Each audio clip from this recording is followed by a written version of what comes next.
Ladies and gentlemen, buckle up because what you're about to hear is one of the most no-nonsense, unapologetic, zero-fear federal operations that we've seen since President Donald J. Trump returned back to the Oval Office. And so while activists across America are still chanting, singing,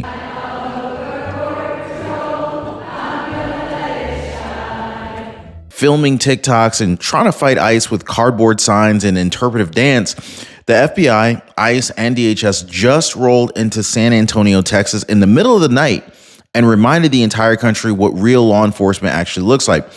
No hesitation, no patience, and absolutely no mercy, because when federal agents surrounded an illegal nightclub, one that authorities have actually said has become a magnet for gangs, drugs, and criminal networks, they didn't negotiate. They didn't warn anybody. In fact, they just went in hard. They hit them with the flashbangs, shaking the block, smoke pouring out the exits, and more than 150 suspects were zip-tied and dragged out before sunrise. But here's the part that sent the internet into meltdown mode, okay? One of the FBI agents walked straight up to a security camera and smacked it to the ground like it owed him money. No apologies, no explanations, just the Fed just don't give a freak about energy from the start.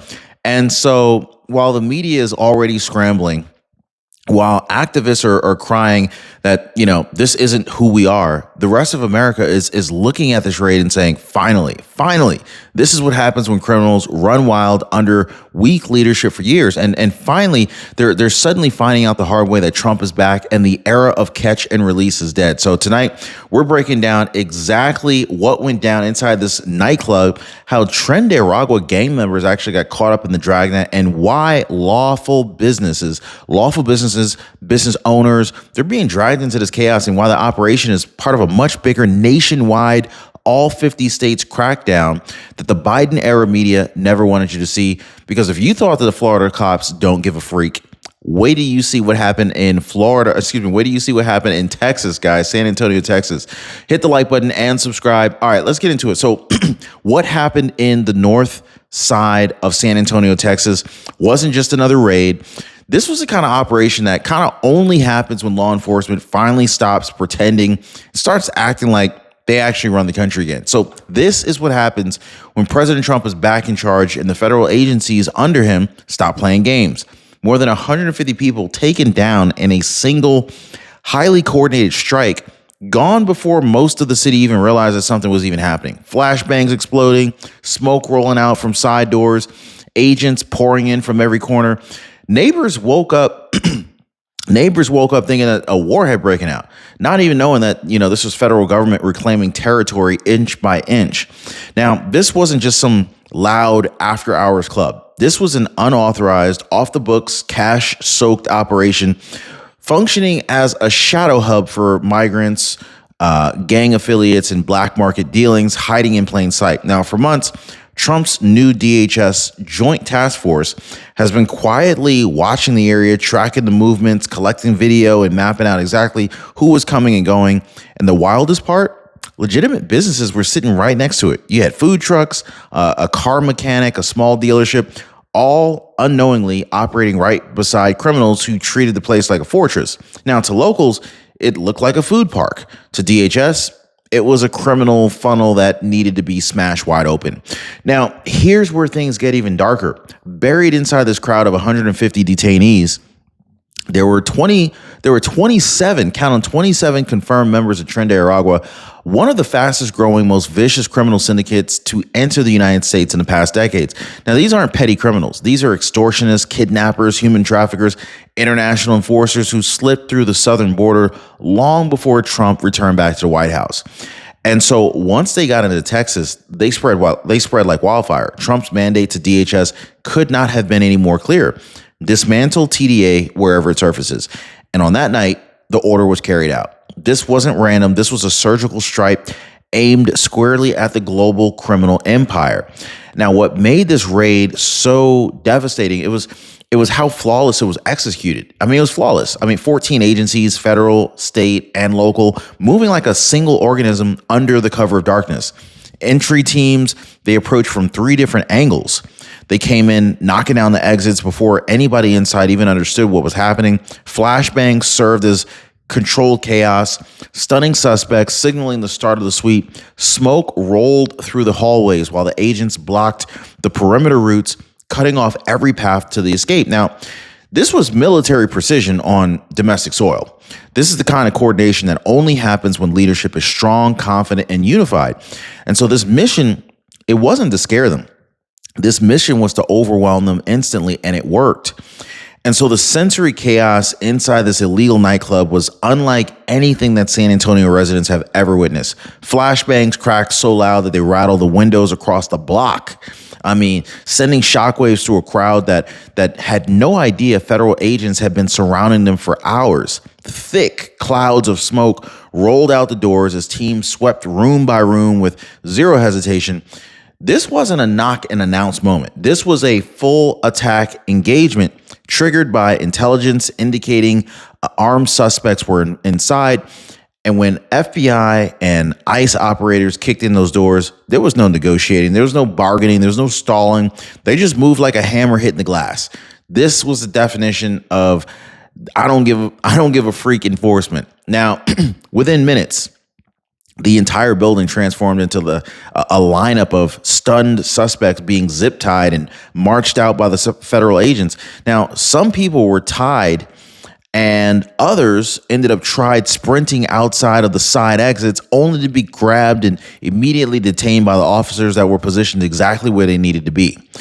Others hid behind cars in the parking lot, spraying the smoke, basically praying that the smoke was going to keep them covered, but it didn't. Witnesses stood frozen, watching streams of people escorted out with their wrists tied together and bound together, one after another, just kind of like a conveyor belt.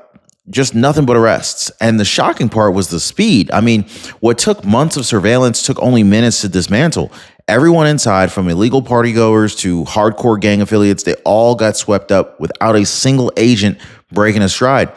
And one moment in this raid is where it went viral nationwide.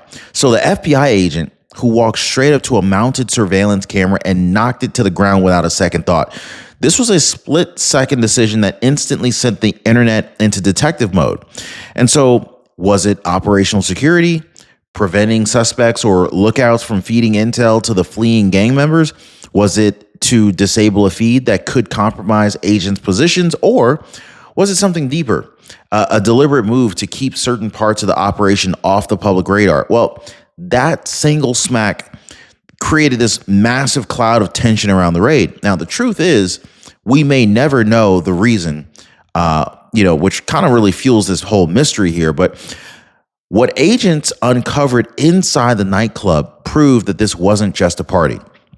It was a criminal pipeline. 3 firearms were recovered, including at least one believed to be tied to a separate ongoing investigation. Cocaine discovered in multiple locations, suggesting active distribution rather than casual use. And then the cash, it was like roughly $35,000 stacked, folded, and hidden in ways that scream organized crime. So this wasn't loose gambling money or some bar revenue. This was cartel-style cash flow. The combination of drugs, weapons, and profit kind of tells you everything. The nightclub wasn't just entertainment. It was business, and serious business at that. Taking down this operation wasn't symbolic. It cut directly into the financial arteries of the criminal network that was feeding it. And so right next to this criminal hub were regular people. They're just trying to make a living, running their food trucks, food truck owners, mechanics, small business operators. They had no idea that they were working right beside a powder keg. Genesis Valdez, who owns one of the food trucks in the parking lot, she, basically captured the entire raid on her cameras and watched the federal agents storm the area as customers scattered. Obviously, that affected her business temporarily, but her shock wasn't just from the arrest. It was from seeing her neighbor, a hardworking man from the next trailer over, zip-tied and detained right in front of her. The aftermath hit hard. I mean, business evaporated, customers stayed away, and the fear gripped the entire block. They weren't involved, but they paid the price for the proximity, and that's what sucks for the legal folks. And so while real law enforcement is out here dismantling violent criminal networks, activists across America, they're still doing Broadway rehearsals in the parking lots, singing, chanting, filming themselves, trying to get viral on TikTok. I mean, they're convinced that a tambourine and a hashtag can stop federal law. But these are the same people who screamed at ICE outside Home Depot, misidentified construction workers as secret agents, and genuinely believed blocking a driveway would halt deportations. Now, compare that to what happened in San Antonio, Texas. Flashbangs, smoke, 150 arrests, and an entire gang network cracked open in minutes. That is the divide in 2025 America. But on the other side, theater kid protests. On the other, you got you've got federal agents who just don't give a freak about chance when real criminals are involved. So while activists perform for TikTok, blue collar America is dealing with the real consequences of illegal crime networks every single day. The food truck owners, the mechanics, the dealership workers. I mean, these are people who don't have the luxury of pretending. These are the ones who lose customers, who got robbed, who watch crime creep into their neighborhoods while activists chant about compassion from behind iPhone cameras. Remember in Florida, when activists embarrassed themselves by accusing the union pipe fitters of being ICE agents at 3:00 in the morning? That moment said it all. Activists don't even understand the working world. But blue collar America does, okay? And they overwhelmingly support these raids because they're the ones who are suffering when the criminals take over their networks and their neighborhoods. And so here's the part that the media is terrified to admit. This North Side raid in San Antonio, Texas is not an isolated incident. This is a part of a nationwide crackdown under President Trump's renewed National Interior Enforcement Initiative. Now, what we're watching here is federal agents, federal operations roll out city after city. Operation Swamp Sweep in Mississippi, Operation Charlotte's Web in North Carolina, Operation Midway Blitz in Chicago, Operation Bear Cave in New York, targeting illegal CDL fraud. And now, the North Side operation in Texas. This is the North Side operation in Texas. So each mission, it's coordinated, it's strategic, and it's designed to corner criminal networks that hid comfortably during the previous administration. The message from Trump's DHS is unmistakable. No city, no neighborhood, no criminal pocket is off limits anymore. The cleanup has begun. So to really understand why this raid looked the way that it did, you have to understand the America that we're living in today. And President Trump, he's back in the office, and immigration enforcement is not just a policy. It's a national priority. The DOJ isn't tied up in bureaucratic knots. DHS isn't tiptoeing around activist outrage, and federal agencies aren't afraid of stepping on political toes anymore. State and local departments that were hesitant just a few years ago, they're now fully cooperating, empowered by a White House that actually backs them. Combine this with strong border enforcement with aggressive interior raids like this one, and you get a two-front crackdown America has not seen in years. Now, the truth is, folks, law enforcement isn't operating with fear anymore. That's the biggest shift of all. I mean, under Trump, they have the mandate, they have the authority, and they have the political backing to do the jobs without apologizing. No more, stopping mid-operation to worry about CNN headlines or MSNBC headlines or ABC network headlines. None of the mainstream media can stop what they're doing right now. No more waiting to see if activists are going to film them and then spin the narrative on TikTok. No more pulling punches to avoid backlash. The DGAF energy that you see in this raid, the flashbangs, the camera getting smacked, the zero hesitations, this isn't reckless. It's confidence. It's clarity. If federal agents finally freed, this is federal agents that are finally freed from the restraints of activist-driven policies, and it signals a new era where criminals don't get warnings, they get removed. And so as dawn broke over San Antonio, Texas, the reality of what's happening began to settle in. This neighborhood was shaken. I mean, businesses that had nothing to do with the criminal activity suddenly found themselves dealing with the aftermath. You had customers swirling about how deeply these illegal networks had embedded themselves in the everyday life. Parents worried about, what else might be happening nearby. Workers asked themselves how long this has been going on right under their noses. And for a lot of people, there was this strange mix of relief and fear at the same time. Relief that the criminals were taken out, but fear of what that meant about the danger that they've been living beside for months. And so here's the part that everyone needs to really kind of pay attention to. This raid wasn't the climax. This was the opening act. More raids are expected in Texas, in Florida, and New York City. Federal task forces are already mapping targets in other cities. Intelligence reports show Tren de Aragua cells are popping up in pocket cities across the country. And so now that federal agencies are fully aligned under Trump's authority, this crackdown is only accelerating.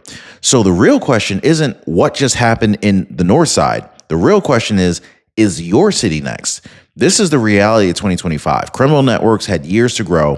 Now the federal hammer is falling. And after this raid, one thing is certain, the feds, they're not done. Hit the like button and subscribe. We'll see you next time.